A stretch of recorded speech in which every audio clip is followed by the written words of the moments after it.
നിങ്ങളുടെ favourite shows ഇനി ഒരിക്കലും മിസ്സാവില്ല. ഇപ്പോൾ C5 കാണും നിങ്ങളുടെ ഫേവറേറ്റ് ഷോ തികച്ചും സൗജന്യമായി. 3 മാസത്തെ പെൻഡിങ്. എത്ര ലക്ഷം രൂപയാ ഈ കമ്പനി സഹകരണ സംഘത്തിന് കൊടുക്കാനുള്ളത്? അത് പറ.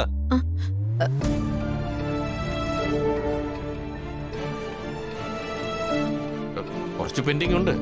ആ ക്യാഷ് ബസ് അവർക്ക് കൊടുക്കാമെന്നും പറഞ്ഞല്ലോ. 3 മാസത്തെ പെൻഡിങ്, ലക്ഷങ്ങളാണ് കൊടുക്കാനുള്ളത്.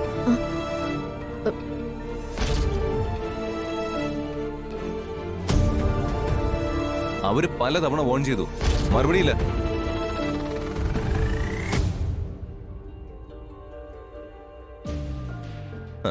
അവസാനം കരാറ് ക്യാൻസൽ ചെയ്തു, അത്ര തന്നെ.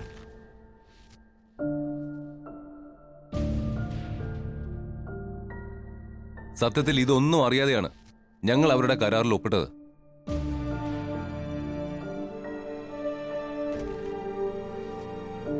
ഇന്ന് അമ്മയെ ഐശ്വര്യ എടുത്തി അവിടെ കണ്ടപ്പോഴാ സെക്യൂരിറ്റിയോട് ചോദിച്ച ഈ കാര്യങ്ങൾ ഞങ്ങൾ അറിഞ്ഞത്.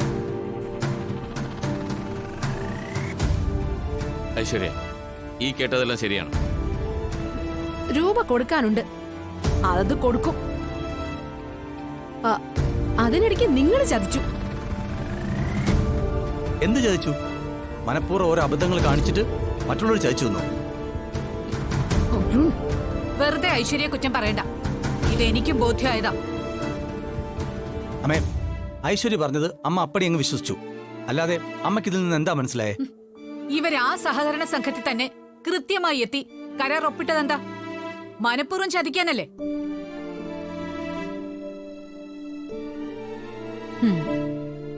വസു, തനിക്ക് സ്വന്തമായി ചിന്തിക്കാനുള്ള ശേഷി പോയോ?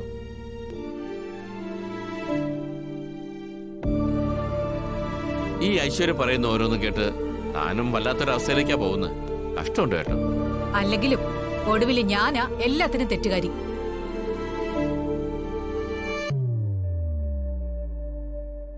എന്നെ മാറ്റി ഈ ശ്യാമ ആ സ്ഥാനത്തിരുത്താത്തതിന്റെ വാശിയാ ഇവര് കാണിക്കുന്നെ. എന്റെ പൊന്ന് ഐശ്വര്യടുത്തി, എനിക്കൊരു സ്ഥാനവും വേണ്ട. എന്റെ ലക്ഷ്യം ഇതല്ല. അത് സംഗീതത്തിന്റെ ലോകോ.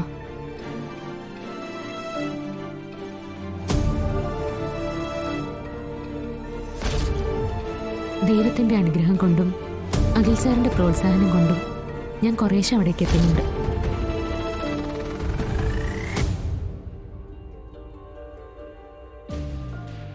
അതിൽ പൂർണ്ണ തൃപ്തി എനിക്കത് തന്നെ ധാരാളം മതി. നിന്റെ സംസാരം നിർത്ത്. എനിക്ക് പറയാനുള്ളത് അഖിയോടാ. അതിനാ ഞാൻ നിന്നോട് ഇങ്ങോട്ട് വരാൻ പറഞ്ഞത്. പുതിയ കമ്പനി എന്നുള്ള ഐഡിയ വിട്ട് അഖി ഈ കമ്പനിയുടെ ചുമതല ഏൽക്കണം.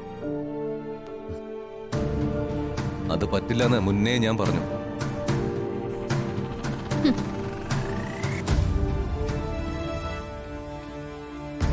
പിന്നെ പുതിയ കമ്പനി, അത് ഞങ്ങള് തുടങ്ങുകയും ചെയ്യും.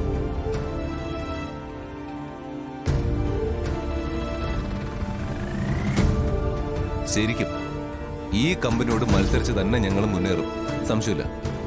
എന്നാ ഞാനും വെറുതെ ഇരിക്കില്ല. ഈ കമ്പനി തകരാൻ ഞാൻ സമ്മതിക്കില്ല. അത് നമുക്ക് നോക്കാം. ഡൗൺലോഡ് ചെയ്യൂ C5 ആപ്പ്. കാണൂ എല്ലാ എപ്പിസോഡുകളും സൗജന്യമായി.